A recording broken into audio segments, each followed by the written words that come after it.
هو التوابل والبهارات بتأثر على كميات الأكل والسعرات في الأكل ولا لأ؟ السؤال ده رائع.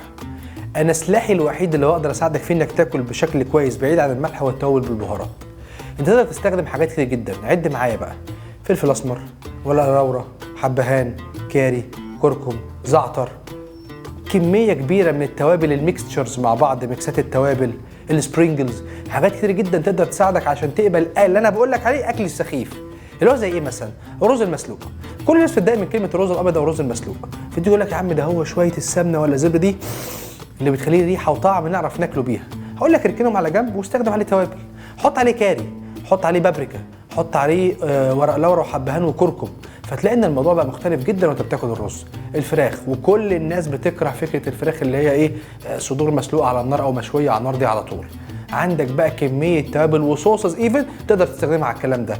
تقدر تحط كل التوابل اللي ذكرتها لك قبل كده، وابعد دايما عن الملح، وعمرك ما هتلاقيني بقول لك في وسط الكلام ملح.